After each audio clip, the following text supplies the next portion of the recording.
ओम अज्ञानतिमिरन्धस्य ज्ञानाञ्जनशलाखया चक्षुरुन्मीलितं येन तस्मै श्रीगुरुवे नमः। नमो ओम विष्णुपदाय कृष्णपृष्ठाय भूतले श्रीमते भक्तिवेदान्तस्वामिन् इति नामिने। नमस्ते सरस्वती देवे गौरवाणी प्रचारिणे निर्विशेषशून्यवादी पाश्चात्यदेशतारिणे।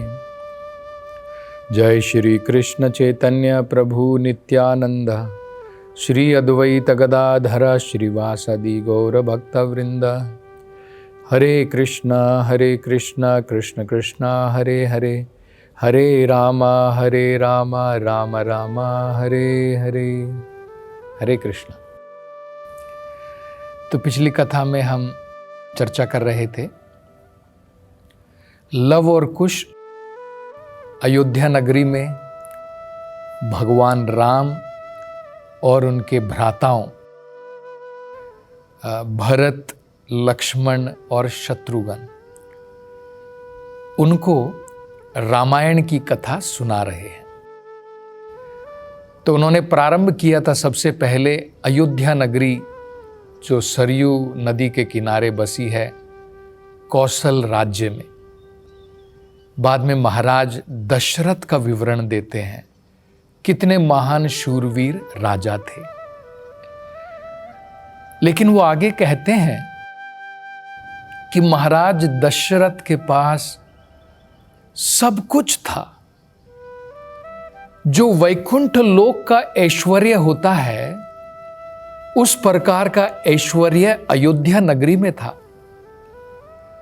राजा इंद्र भी जो स्वर्ग लोक के राजा हैं वो भी ईर्ष्या करें इस प्रकार का ऐश्वर्य अयोध्या नगरी में था। लेकिन महाराज दशरथ को एक दुख था, एक व्यथा थी उनके हृदय में कि मेरे पास सब कुछ है, लेकिन हमारा वंश आगे चलाने के लिए और पृथ्वी पर एक उत्तम राजा मेरे पश्चात, मेरे जाने के पश्चात उसके लिए कोई उत्तराधिकारी नहीं है। ये सोच करके वे दुखी रहते थे। तो एक दिन उन्होंने निश्चय किया कि मैं एक महान अश्वमेध यज्ञ करवाऊंगा और उसके द्वारा भगवान की संतुष्टि के द्वारा हो सकता है कि मुझे पुत्रों की प्राप्ति हो जाए। ऐसा विचार मन में आने के बाद में उन्होंने अपने मुख्य मंत्री, उनके जो प्रमुख मंत्री थे सुमंत्रा को बुलाया और उनसे अपने विचार कहे। और उन्होंने कहा, हे सुमंत्रा, एक काम करो, तुरंत तुम हमारे जो कुल के, हमारे जो राज्य के जो पुरोहित हैं ऋषि वशिष्ठ, उनके पास में जाओ और उनसे कहो कि सभी ब्राह्मणों के साथ में कृपा करके हमारे राज्य में पधारे। तो सुमंत्रा जो है तुरंत वहां से निकले और ऋषि वशिष्ठ को ये बताया। तो ऋषि वशिष्ठ अन्य ब्राह्मणों के साथ में, अन्य ऋषियों के साथ में महाराज दशरथ के उनकी सभा में, उनके राजमहल में पधारे। तो वहाँ पर महाराज दशरथ ने अपनी व्यथा बताई। उन्होंने कहा कि मेरे पास सब कुछ है, लेकिन मैं चाहता हूँ कि मेरा वंश आगे बढ़ता रहे, तो मुझे पुत्र की प्राप्ति नहीं है। मैं अश्वमेध यज्ञ कराना चाहता हूं, तो क्या ये सही है? क्या पुत्र प्राप्ति के लिए मुझे ये करवाना चाहिए? तो ऋषि वशिष्ठ और अन्य ब्राह्मणों ने सबने सहमति दे दी। उन्होंने कहा कि महाराज, आपका ये बड़ा उत्तम विचार है, आप जरूर एक महान अश्वमेध यज्ञ करवाइए और तुरंत उसकी तैयारी कीजिए। तो ये विचार प्रकट करने के बाद में महाराज दशरथ ने तुरंत अपने मंत्री सुमंत्रा को आदेश दिया कि सरयू नदी के किनारे उत्तर दिशा में वहाँ पर जो है सारी अरेंजमेंट, जो भी वहाँ पर ज़रूरत है, वो सभी प्रकार की ज़रूरतें वहाँ पर पूरी की जाएं, ताकि हम वहाँ पर एक महान अश्वमेध यज्ञ करवा सकें। तो महाराज की बात सुनने के बाद सुमंत्रा बड़ा प्रसन्न हुआ, उनका प्रमुख मंत्री था। उसने कहा, महाराज आपने ये सही निर्णय लिया है, लेकिन मैं आपको एक एडवाइस देता हूं। मेरे हिसाब से अगर इस यज्ञ को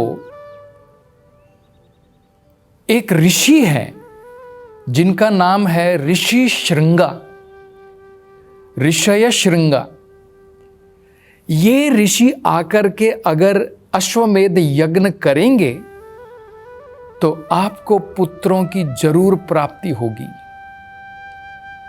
क्योंकि मैंने ये भविष्यवाणी सुनी है। और वो कथा मैं आपको बताना चाहता हूं कि मैंने ये क्या भविष्यवाणी सुनी है। ये भविष्यवाणी मैंने सुनी है सनत कुमार जी से। सनत कुमार जब महान ऋषियों के साथ में वार्तालाप कर रहे थे तो उन्होंने ये कथा बताई थी, ये भविष्यवाणी की थी, जो मैं आपको बताना चाहता हूं। तो महाराज दशरथ ने कहा कि बताइए वो क्या भविष्यवाणी की है, ऋषि श्रृंगा को मैं यहां पर कैसे ला सकता हूं, उनके बारे में आप कुछ बताना चाहते हैं, बताइए। तो सुमंत्रा जो है वो सारी कहानी बताते हैं।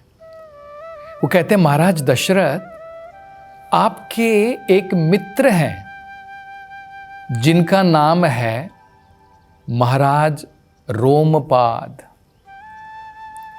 ये महाराज रोमपाद अगर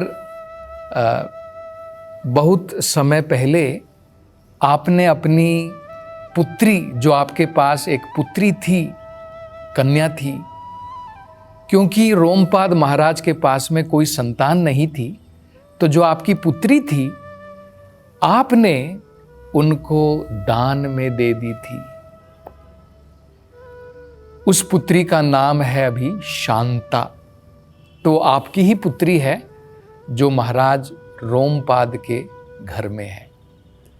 तो एक बार क्या हुआ, महाराज रोमपाद, ये सुमंत्रा जो है कथा बता रहे हैं, उनके राज्य के अंदर में बहुत सूखा पड़ गया, बहुत लंबे समय तक बारिश नहीं हो रही थी।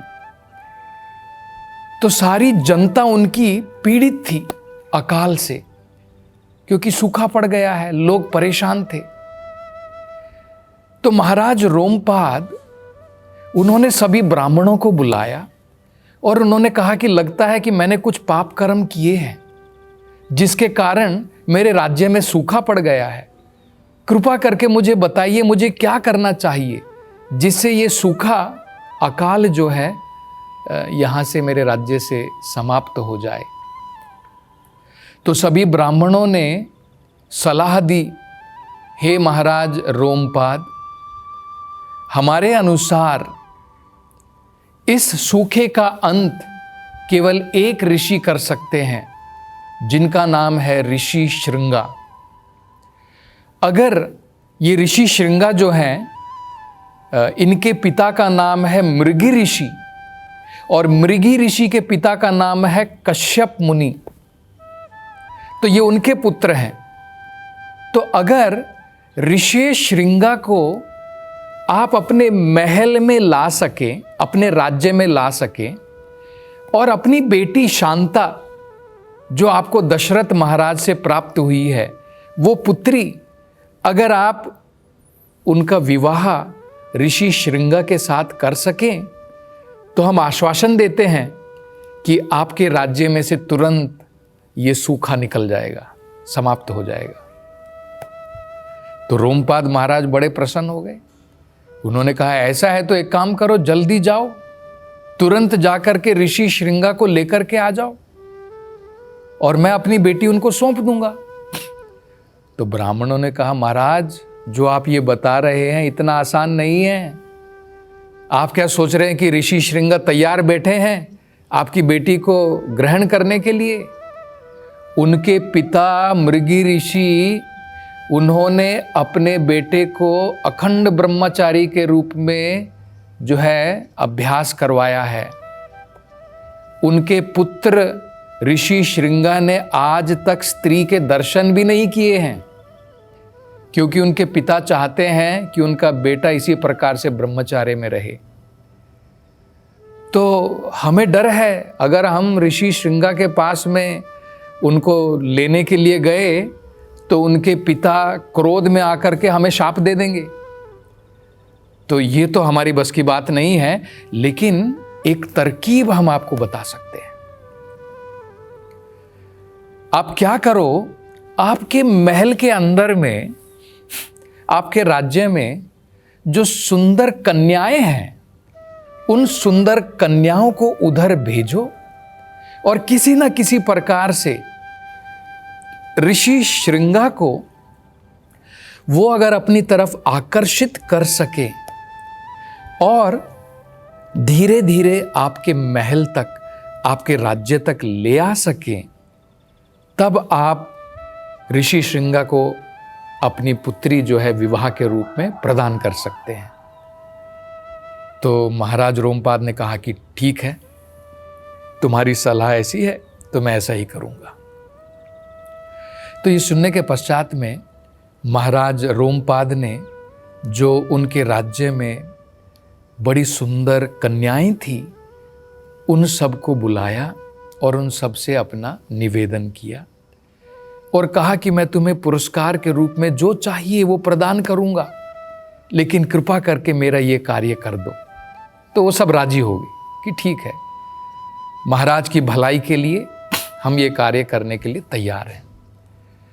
तो ये सारी जो बड़ी ही नव युवती कन्याएं थी, वो सब महाराज रोमपाद के कहे अनुसार जहाँ पर ऋषि श्रृंगा का आश्रम था, उसके पास में जाकर के ही उन्होंने अपनी छोटी सी कुटिया बना ली और वहाँ पर ये कन्याएं रहने लगी और इस समय का, उस समय की प्रतीक्षा करने लगी कि कब उनके पिता आश्रम से कहीं बाहर जाएं और अगर ऋषि श्रृंगा, उनके पुत्र जो है, हमारी कुटिया तक आ जाएं तो हमारा काम बन जाएगा।